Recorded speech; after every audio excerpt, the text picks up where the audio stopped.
اعوذ باللہ من الشیطان الرجیم، بسم اللہ الرحمن الرحیم۔ بھائی کا قتل اور ابلیس کی اعانت۔ قابیل نے حضرت حابیل کو مارنے کا ارادہ کیا، مگر اسے معلوم نہ تھا کہ وہ کیسے قتل کرے۔ ابلیس انسانی شکل میں سامنے آیا۔ اس نے ایک پرندہ پکڑا اور اس کا سر پتھر پر رکھا، دوسرے ہاتھ سے پتھر اٹھایا اور اس کے سر پر دے مارا۔ قابیل یہ سب کچھ دیکھ رہا تھا۔ اس طرح اس نے قتل کرنا سکھا دیا۔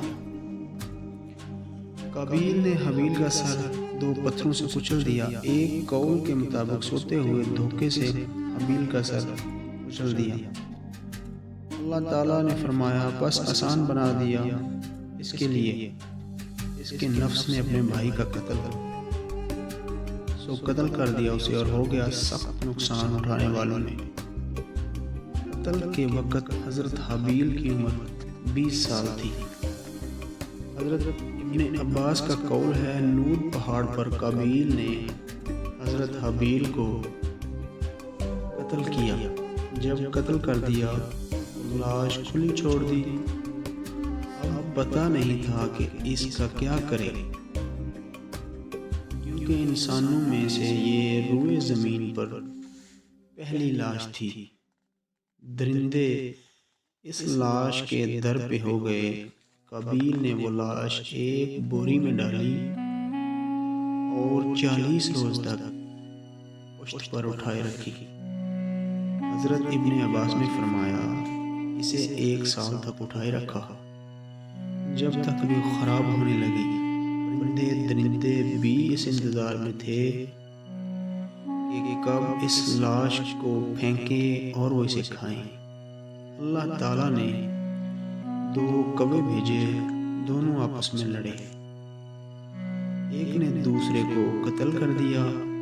پھر قاتل نے اپنی چونچ اور اپنے پاؤں سے گڑھا کھودا، یہاں تک کہ اس کے لیے لاش کو چھپانا ممکن ہو جائے۔ پھر اس کی لاش کو گڑھے میں ڈالا اور مٹی سے چھپا دیا۔ قابیل کے سامنے یہ منظر تھا۔ قابیل یہ سب کچھ دیکھ رہا تھا۔ اللہ تعالیٰ نے فرمایا، پھر بھیجا اللہ نے ایک کوہ، کھودتا تھا زمین کو تاکہ دکھائے اسے کس طرح چھپائے لاش اپنے بھائی کی۔ کہنے لگا، ہائے افسوس، ہائے افسوس، کیا قصر رہا میں کہ ہوتا اس کوے کی مانند تو چھپا دیتا لاش اپنے بھائی کی۔ غرض وہ ہو گیا سخت پچھتانے والوں سے۔ کائنات چرند پرند اور جانوروں سے بھرپور تھی۔ قابیل کے لیے کوے کا انتخاب کیوں کیا گیا؟ اس کی کئی وجوہات ہیں۔ اللہ تعالیٰ نے الہام قابیل کو نہ کہ بلکہ کوے کو کیا کہ تاکہ قابیل کی حقارت عیاں ہو، اس بات پر آگاہی ہو کہ قابیل اللہ تعالیٰ کے ہاں کم مرتبہ ہے، اس لیے اللہ تعالیٰ نے اسے کوے کا شاگرد بنا دیا۔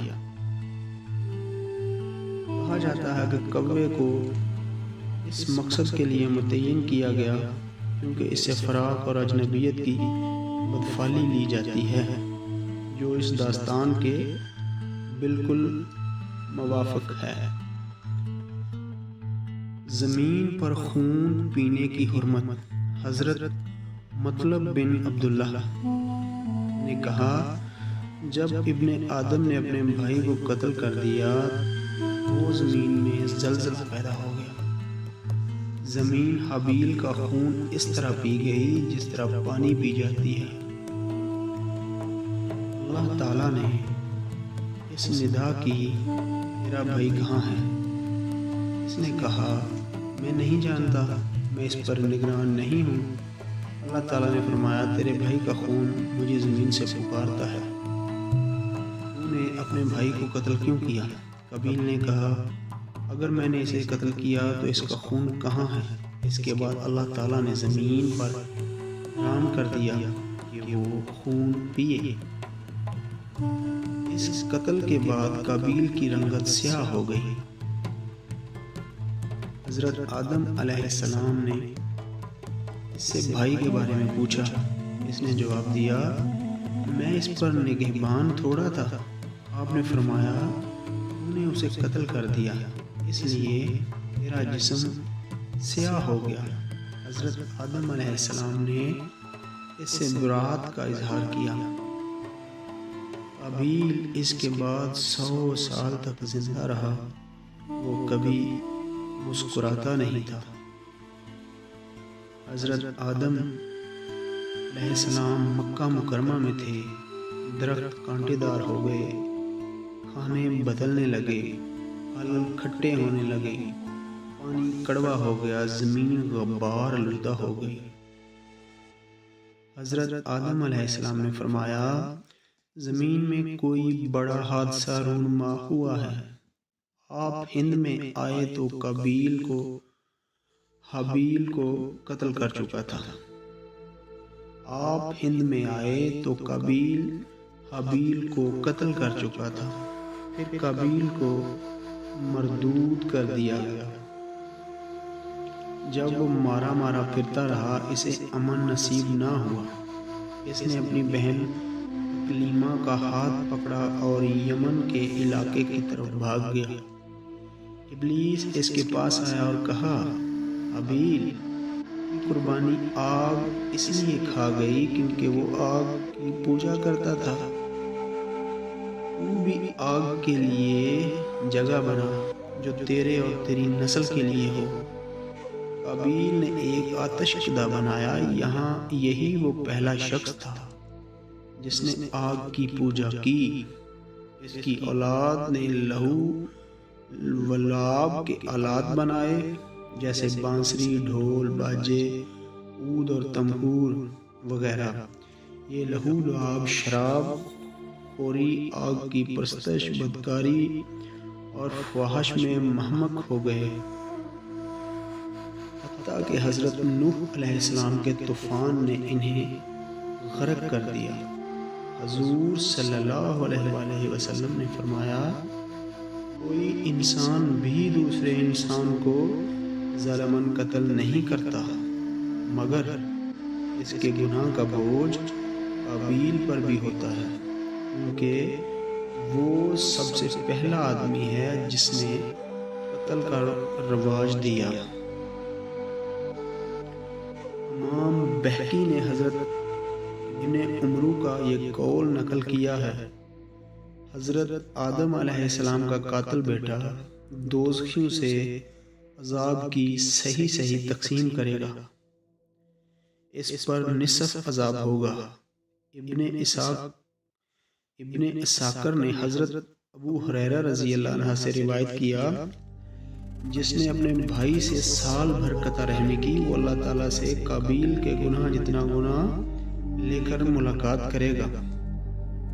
حضرت سعید بن جبیر سے روایت ہے، آسمان سے آگ آئی، وہ حابیل کی قربانی کو اٹھا کر لے گئی، وہ اسے جنت لے کر گئی۔ وہ قربانی کا جانور جنت میں چرتا رہا، حتیٰ کہ اسے حضرت اسماعیل ذبیح اللہ پر فدا کر دیا گیا۔ اللہ تعالیٰ نے حضرت آدم علیہ السلام پر یہ وحی نازل کی، میرے عرش کے سامنے میرا حرم ہے، تم بھی جاؤ میرے لیے گھر تعمیر کرو، پھر اس طرح اس کا گھراؤ کرو جس طرح تم نے دیکھا ملائکہ میرے عرش کا احاطہ کیے ہوئے ہیں، میں وہاں تمہاری اور تمہاری اولاد کی دعاؤں کو قبول کروں گا۔ حضرت آدم علیہ السلام نے عرض کی، پروردگار میرے لیے یہ کیسے ممکن ہے، میرے پاس طاقت بھی نہیں اور وہاں تک پہنچنے کی رہنمائی بھی نہیں۔ اللہ تعالیٰ نے ایک فرشتہ مقرر کیا جو انہیں لے کر مکہ معظمہ کی طرف گیا۔ حضرت آدم علیہ السلام جب بھی کسی شاداب جگہ سے گزرتے تو فرشتے سے فرماتے، ہمیں یہاں اتارو۔ فرشتہ کہتا، ٹھہریں حضرت ٹھہریں، حتیٰ کہ مکہ مکرمہ آ گیا۔ حضرت آدم علیہ السلام نے جہاں قدم فرمایا وہاں بستیاں آباد ہوں گی۔ انہوں نے 5 پہاڑوں سے بیت اللہ تعمیر کیا، طور سینا، طور زیتون، لبنان، الجودی، کوہ ہیرا کے پتھر بیت اللہ کی بنیادوں میں رکھے گئے۔ جب آپ تعمیر کعبہ سے فارغ ہوئے تو فرشتہ آپ کو لے کر میدان عرفات پہنچا۔ انہیں وہ مناسک حج بتائے جو آج لوگ ادا کرتے ہیں، پھر انہیں مکہ مکرمہ واپس لے آیا۔ آپ نے بیت اللہ کا طواف کیا، پھر ہندوستان واپس لوٹ آئے۔ حضرت آدم علیہ السلام نے 40 حج کیے۔